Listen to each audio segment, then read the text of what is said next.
अरे तुम्हाला सनबर्न आवडतं, पण आम्हाला आमच्या बापाचं आगमन आवडतं.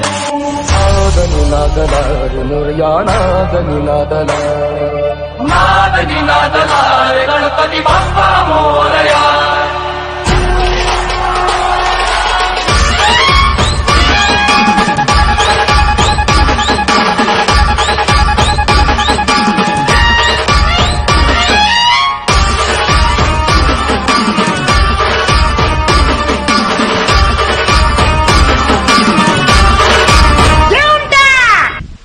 नमस्कार मित्रांनो, मी गणेश आचरेकर लाईव्ह कोकणातल्या युट्यूब चॅनलवर तुम्हा सर्वांचे स्वागत करत आहे. तर आज आपण एका नवीन व्हिडिओसाठी चाललो आहोत आणि तुम्हाला माहित आहे की कोकणात मोठ्या आनंदात आणि जल्लोषात गणेश उत्सव साजरा केला जाता. तर आता प्रत्येक गणपती शाळेत गणपतीची लगबग चालू आहे. कोणाकडे मूर्ती घडवतात तर कोणाकडे अजून कलर काम तर चालू झालं नाही, पण मूर्ती घडवण्याचं काम तर आता सुरुवात झालेला. आणि आपण त्या ठिकाणी जामसंड्यात कॉलेज रोडला प्रदीप राऊत यांची चित्रशाळा आणि त्या शाळेत आम्ही जाणार आहोत.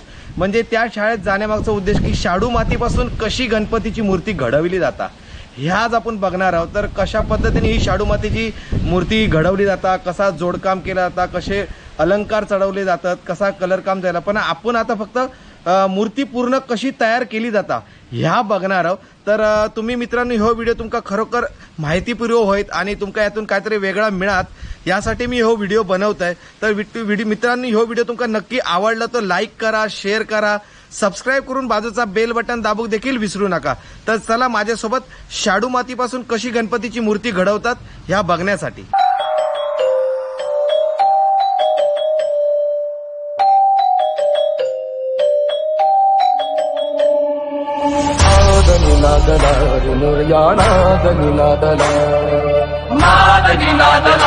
गणपती बाप्पा मोरया.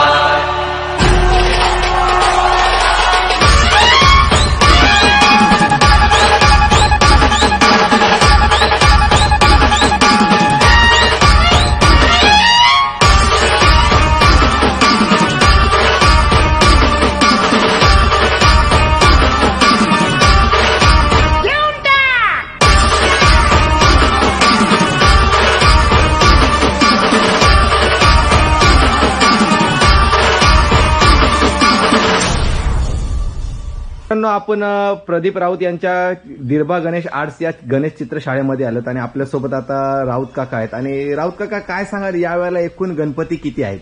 यावेळी आमच्याकडे 270 मूर्ती आहेत. त्याच्यामध्ये 150 गणपती मातीचे आहेत, 120 गणपती प्लास्टर ऑफ पॅरिसचे आहेत. तर मातीच्या गणपतीची ओढ जास्त दिसते सध्या तुमच्याकडे, तर नेमकं कारण त्यामागचं काय? आमचा पारंपरिक धंदा असल्यामुळे पूर्वीपासून आमच्याकडे मातीचे गणपती आहेत. मातीच्या गणपती कसे वडिलांपासून जी कला आमच्याकडे अवगत झाल्यामुळे जास्त करून लोकांना माहिती पडलं की याच्याकडे मातीच्या मूर्त्या मिळतात, त्यामुळे मूर्तीची ओढ जास्त करून आमच्याकडे लोकांची. पण आता ह्या प्लॅस्टर आणि मातीच्या गणपतीमध्ये असा फरक काय? प्लास्टर ऑफ पॅरिसच्या मूर्त्यांचं मेहनत तेवढीच असते, फक्त वजनाला हलक्या येतात आणि मूर्ती मातीची असते जरा भरीव असते, वजनाला जास्त येते. साधारण मातीची मूर्ती घडवायला किती दिवस लागतात? साधारण 3 दिवस जातात एका मूर्तीला घडवायला, एका मूर्तीला कम्प्लीट व्हायला. हा, म्हणजे ती माती साधारण भिज, म्हणजे ती नेमकी काय प्रक्रिया असते? पहिली भिजत घालावी लागते, फुगून आल्यानंतर त्याला मग ते एक त्याचं प्रमाण आहे, त्याप्रमाणे ती मळावी लागते. मळल्यानंतर मग ती साच्यामध्ये आपण भरायला घेतो. मग ती माती साधारण किती दिवस भिजत ठेवावी लागते आपल्याला? 1 दिवस. एक दिवस आपण भिजत घालून ठेवली की नंतर ती वापरायला येते. हा हा हा. तर आता सध्या म्हणजे तुमच्याकडे आता ही कामं चालू आहेत, म्हणजे आता कुठल्या टप्प्यात तुमच्याकडे कामाची स्टेज आली आहे सध्या? आता अंतिम टप्प्यात आलेलं आहे, कारण जी डायमधून काढलेल्या होत्या काय हाती मूर्त्या होत्या, त्या आता आम्ही पूर्ण करण्याच्या मार्गावर आहोत. तर हाती मूर्ती जर एखाद्याला हवी असेल तर साधारण किती दिवस आधी सांगावी लागते? साधारण महिनाभर आधी सांगावं लागते. हा हा. तर मित्रांनो, आपल्याकडे राऊत काकांच्या चित्रशाळेमध्ये बहुतांश सगळ्या मूर्त्या ह्या मातीच्या आहेत आणि प्लॅस्टर ऑफ पॅरिस, म्हणजे जशी लोकांची आवड असेल तशी मागणी पुरवण्याचं काम राऊत काका नेहमी करत असतात. तर आपण आता मातीची मूर्ती नेमकी कशी घडविली जाते तर आपण त्या ठिकाणी जाणार, कशी माती मळली जाते, कसं काय केलं जाते, सगळ्या काही गोष्टी आपण तिकडून देखील त्यांच्याकडून जाणून घेणार आहोत. तर चला आपण त्या ठिकाणी जाऊन मातीची मूर्ती कशी घडवली जाते ती पाहू येणार आहोत. तर राऊत काका, नेमकी माती भिजवण्याची प्रक्रिया कशी असते? ही माती अशी भिजत घालून ठेवायची, ही रात्रभर पाण्यामध्ये राहते अशी, त्यानंतर ती काढून ठेवायची, म्हणजे फुगते ती माती. फुगल्यानंतर ती मळायला चांगली येते आणि लुसलुशीत होते, मऊ होते आणि मग ती योग्य प्रमाणात मळून घ्यायची. त्यानंतर मग ती वापरायला घ्यायची. तर मित्रांनो हे बघा, अशा पद्धतीने ही माती फुगल्यानंतर असा ढीग मारून ठेवायला लागतो आणि त्यानंतर अशी ही मळली जाते माती. म्हणजे माती मळण्याची प्रमाण नेमकं किती आहे काय?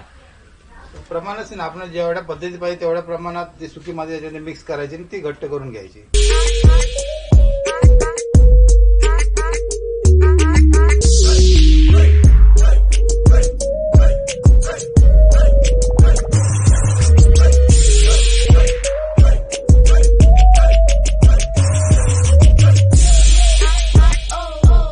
बघितलं असाल म्हणजे जी भुगत घातलेली माती कशा पद्धतीने मळून त्यानंतर अशा पद्धतीने व्यवस्थित मळली जाते.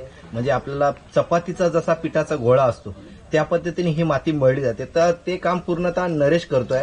म्हणजे व्यवस्थित एकत्र लुसलुशीतपणा मातीमध्ये यायला पाहिजे, नरमपणा, आणि त्यामध्ये सुकी शॅडोची माती मिक्स करून ती व्यवस्थित आपलं जसा पिठाचा गोळा त्याप्रमाणे ते नरेश काम करतोय. तर चला आता आपण दुसऱ्या ठिकाणी साचा कसा भरला जातो ते पाहूया.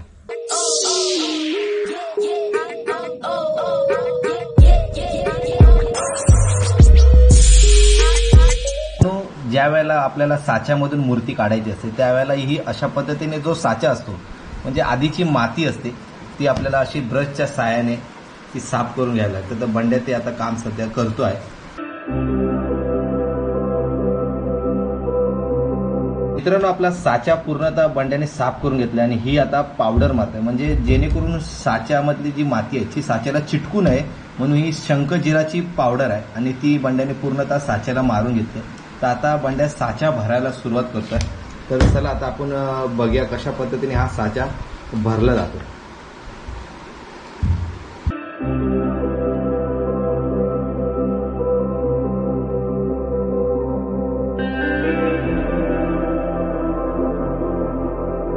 बघा आता साचा भरायला सुरुवात केली तर बंड्यानी पुढची बाजू भरतायत. साच्याचे 4 भाग केलेले असतात. तर आशिष त्या साईडला साईडची बाजू भरतोय आणि तन्मय ही एका साईडची बाजू भरते. तर आता अशा पद्धतीने हा साचा भरला जातो. तो पूर्ण कशा पद्धतीने साचा भरला जातो तर आता आपण तो बघणार आहोत. कारण साच्यामध्ये आपल्याला फक्त शरीराचाच भाग बनवला जातो, त्यामध्ये हात नसतो, डोकं नसतं. तर आपण तो भाग पूर्णतः कशा पद्धतीने बंड्या, आशिष आणि तन्मय हा भरून घेतोय ते आता आपण बघणार आहोत. तर चला आता आपण तो कशा पद्धतीने भरला जातो तो बघूया.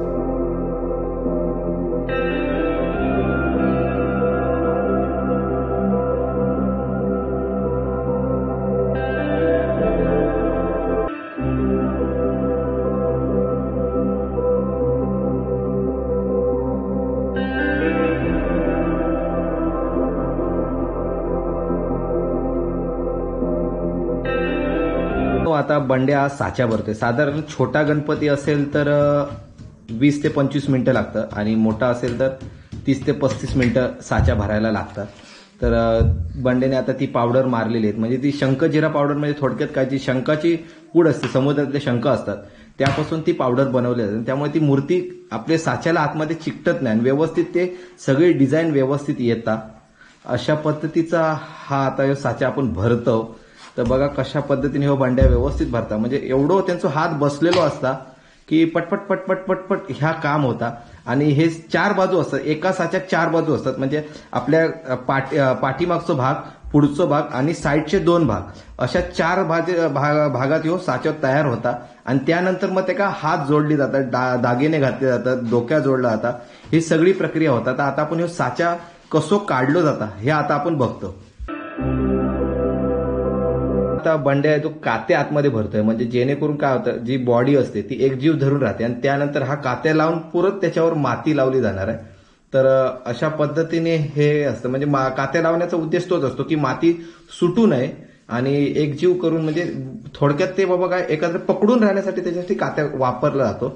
तर आता बंड्या तो कात्या वापरते आणि त्याच्यावर परत पुन्हा मातीचा एक थर ओढला जाणार आणि अशा पद्धतीने हा साचा बनवला जातो. कशा पद्धतीने पूर्ण साचा होईल तोही तुम्हाला मी दाखवतो. आता ही आपला काता लावून झालेला आहे अशा पद्धतीने. तर त्यावर आता पुन्हा एकदा मातीचा थर लावला जाणार आहे.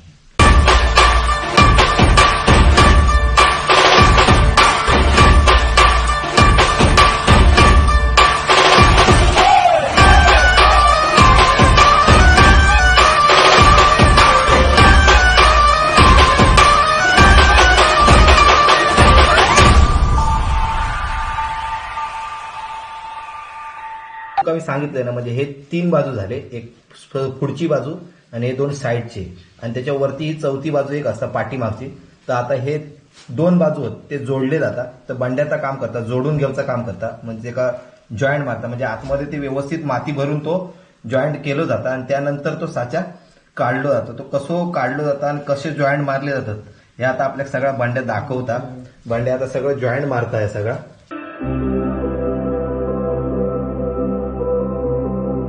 आता आपले 3 बाजू बंड्यान व्यवस्थित जोडून घेतलेल्या आहेत. आता ही 5ची बाजू आहे ती आता ठेवून घेतो व्यवस्थित आणि त्यानंतर तेका देखील जॉईंट मारतो. आणि साधारण आम्ही ही माती ती आतमध्ये साच्या चिकटासाठी म्हणजे सुकासाठी अर्धा तास कमीत कमी ठेवलं जातं आणि त्यानंतर तो आपण काढणार आहोत. तोपर्यंत आपण जॉईंट मारून घेऊया.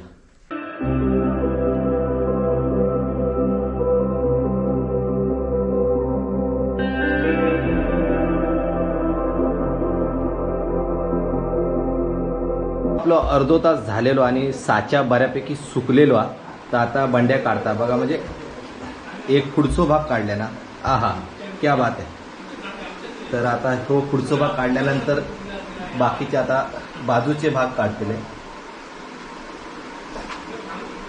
मग आता हे 5चा भाग एक काढलं जाता.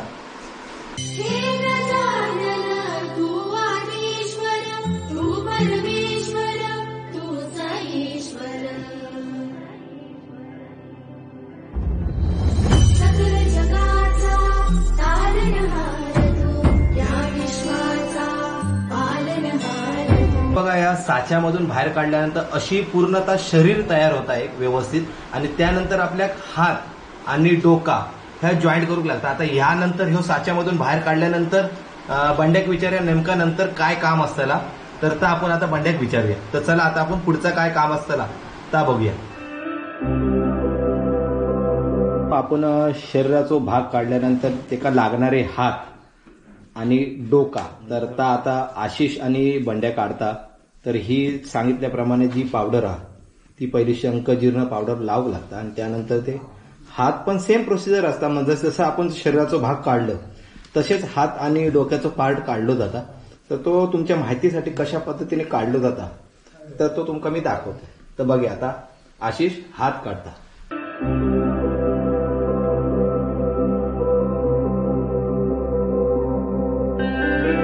हात भरून झाला आणि तो आता काढता. म्हणजे हाताचा साचा पण सेम 3 पार्ट मध्ये असता आणि शरीराचा पार्ट ह्यो 4 पार्ट मध्ये असतो. तर बघा कशा पद्धतीने हो हाताचा साचा काढला, म्हणजे ह्यो हात झाला. म्हणजे तो नंतर फिनिशिंग केलं जाता व्यवस्थित, जॉईंट असतं तो मारलं.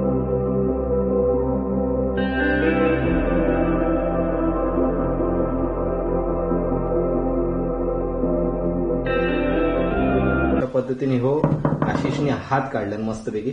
आता हय बंड्या आपल्या डोक्या असता धड असता ता आता काढ. हय बंड्या डोक्या काढता आणि तो देखील तसंच 3 पार्ट मध्ये भाग असतात ते आणि ते असे भरले जातात. म्हणजे जसं आपण शरीराचा भाग भरलं तशा पद्धतीनेच बंड्या आता ह्या म्हणजे डोक्या ता देखील व्यवस्थित तसाच भरून घेतात आणि ते 3 पार्ट मध्ये 3 तुकडे असतात ते जॉईंट करून नंतर ता काढला जाता.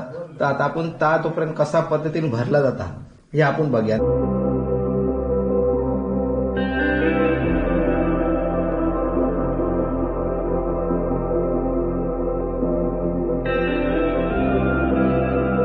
डोक्याचे 3 भाग असे जॉईंट केलेत बंड्यात आणि आता त्याचा जो आतमधून जॉईंट मारत असतो तो हात घालून थैसून तो जॉईंट मारलो जाता. म्हणजे सेम जसं आपण शरीर बाहेर काढतो साच्यातून त्याच पद्धतीने हा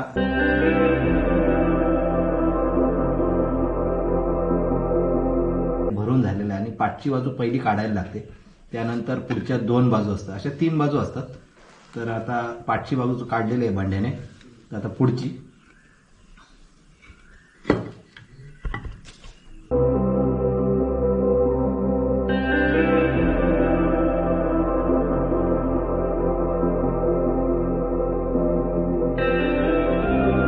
साच्यामधून बाहेर काढल्यानंतर अशी जी चीर असता म्हणजे ती थोडी मॅच करूक लागतं, कारण हे 4 पार्ट मध्ये ह्या शरीर तयार झालेला असता आणि ते मग तो जॉईंट मारूक लागतं. म्हणजे ते आता बंड्या ता करता, म्हणजे जी आता चीर असता ती व्यवस्थित अशी भरून एकजीव करूक लागता.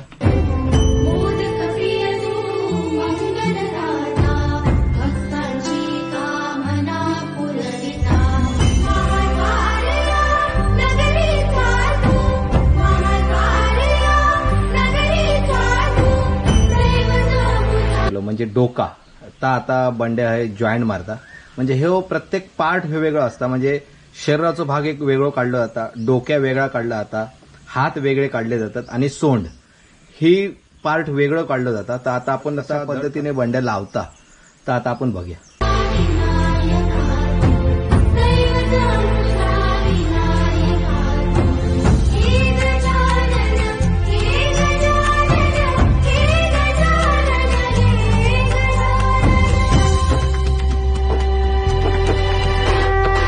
बघा कशा पद्धतीने हे डोकं जे एकत्र केल्यानंतर आता आपण राऊत काकाकडे जाणार आहोत त्या ठिकाणी कशा पद्धतीने हात जोडले जातात सोंड लावली जाते ह्या गोष्टी आता आपण पाहणार आहोत तर या गोष्टी आता आपण बंड्याकडून बऱ्यापैकी शिकलो दाखवलं बंड्याने म्हणजे व्यवस्थित कसं आपण साच्यातून डोकं काढलं जातं आणि त्यानंतर कसं फिटिंग केलं जातं हे सगळं काही आपल्याला आता बंड्याने दाखवलंय तर आता आपण राऊत काकाकडे जाऊया त्या ठिकाणी हात सोंड आणि कशा पद्धतीने फिनिशिंग केली जाते हे देखील आपण या सगळ्या गोष्टी राऊत काकाकडून राजाकडून या जाणून घेणार आहोत तर आपण त्या ठिकाणी आता जाऊया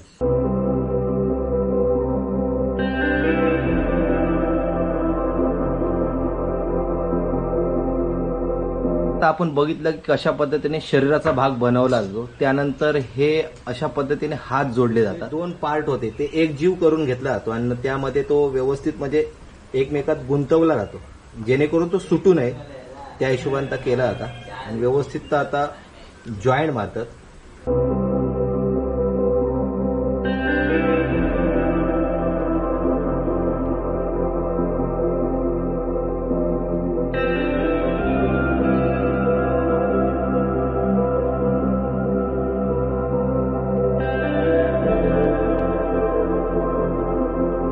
आपण जॉईंट मारले हाताचे म्हणजे ते सुटत नाही का असे डायरेक्ट जॉईंट केल्यावर नाही सुकट एक जीव होऊन जातात ते माती आतमध्ये हा सुकल्यानंतर मग काय प्रॉब्लेम येत नाही त्याला एक जीव झाल्यानंतर सुकल्यानंतर घट्ट होतात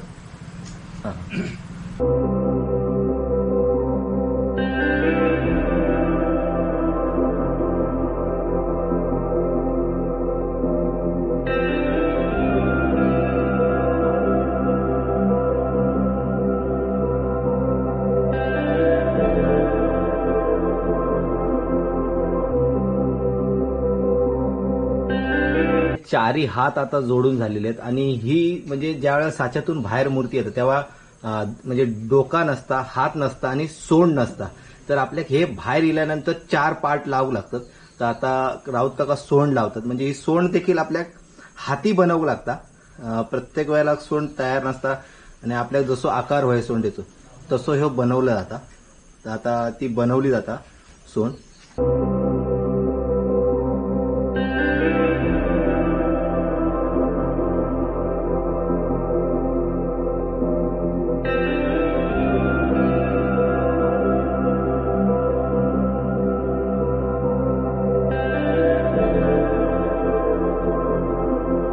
बघा आता म्हणजे प्रत्येकाला म्हणजे ही ज्या आपण साच्यातून बाहेर काढल्यानंतर फक्त बॉडी असतं आणि त्यानंतर डोका वेगळा असता हात नसतात सोंड नसता आणि हे प्रत्येक पार्ट नंतर जोडले जातात आणि मग आता ही सोंड ते का नव्हती तर गणपतीत ती आता जोडली जातात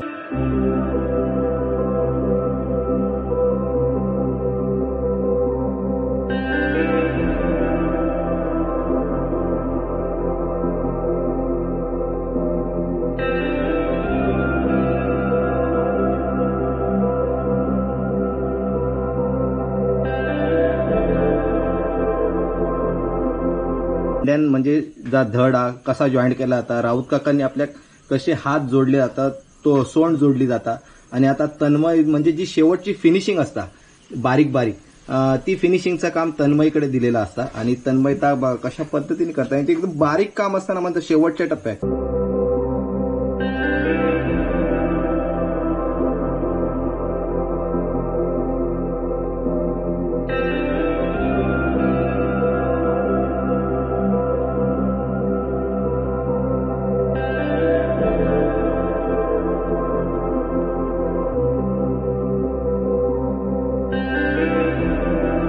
आता शेवटी ही अंतिम टप्प्यात मूर्ती आहे, म्हणजे सगळा म्हणजे कशा पद्धतीने फिनिशिंग केलं जातं, कशा पद्धतीने हात जोडले जातात, धड जोडला जाता, हे सगळे काही गोष्टी बघितल्या. आणि आता राजा या शेवटच्या टप्प्यातले दागिने घालता, म्हणजे ही मूर्ती अंतिम टप्प्यात इलेली आणि ते का आता दागिने घालण्याचं काम चालू आहे. तर दागिने पण वेगवेगळ्या प्रकारचे असतात, त्याचे पण साच्या असतात आणि त्या पद्धतीने ते साच्यामध्ये काढून त्यानंतर ते जोडले जातात.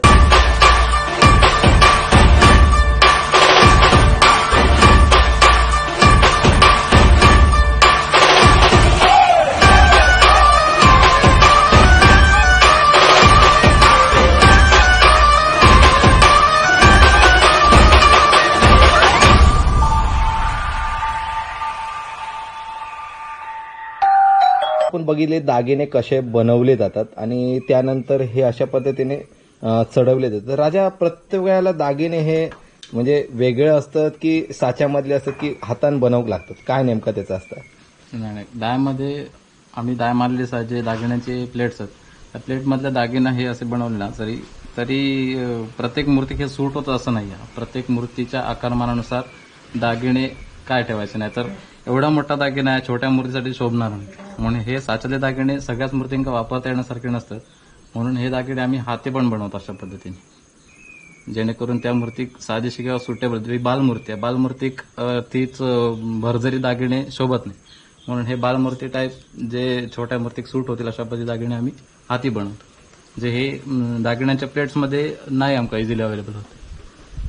तर मित्रांनो, जशी मूर्ती असतात तशी दागिने घडवू लागतात. म्हणजे प्रत्येक मूर्तीत साच्याचा वापर केल्यानंतर शेवटी कधी कधी आपली कला देखील वापरूक लागतात आणि ती राजा आपली कला म्हणजे प्रत्येक मूर्तीनुसार आपल्या जी दागिने असतात ते चढवले जातात. म्हणजे त्या मूर्तीत कसे दागिने सूट होतात, शोभतात, ह्या बघूनच ते दागिने आपल्याला चढवू लागतात. तर दागिने आता हे राजाने स्वतः बनवलेले आहेत किंवा स्वतः चढवलेले आहेत, तर म्हणजे त्या पद्धतीने ते दागिने त्यांना सूट होतील अशा पद्धतीचे दागिने आता चढवले. म्हणजे ह्या बाळ गणपती असल्यामुळे एका जी अशी साधारण बारीक चैनी होय, म्हणजे अशी मोठे जर लॉकेट घातली तर एखाद्या लहान मुलाक जर मोठा लॉकेट घातला तर आता सूट होणार नाही.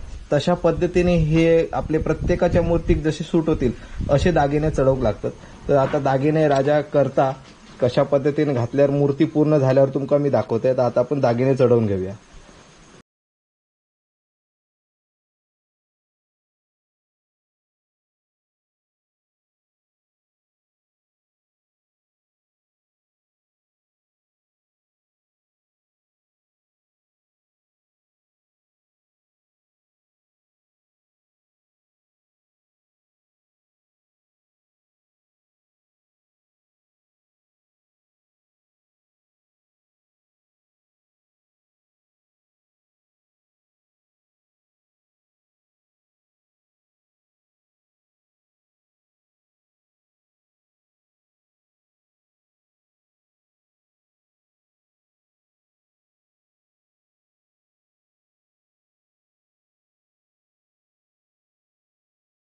गणेशाची मूर्ती आहे आणि म्हणजे एक श्रीकृष्ण आहे आणि माठातलं दही खाताना ही मूर्ती दाखवली आणि ही शेवटच्या टप्प्यात आलेली आता मूर्ती. म्हणजे राजान सगळा काम आता करून झालेला आणि पूर्णतः दागिने घालून जा फिनिशिंगचं काम पूर्णतः केल्यानंतर ही मूर्ती कशी दिसतात ती बघा.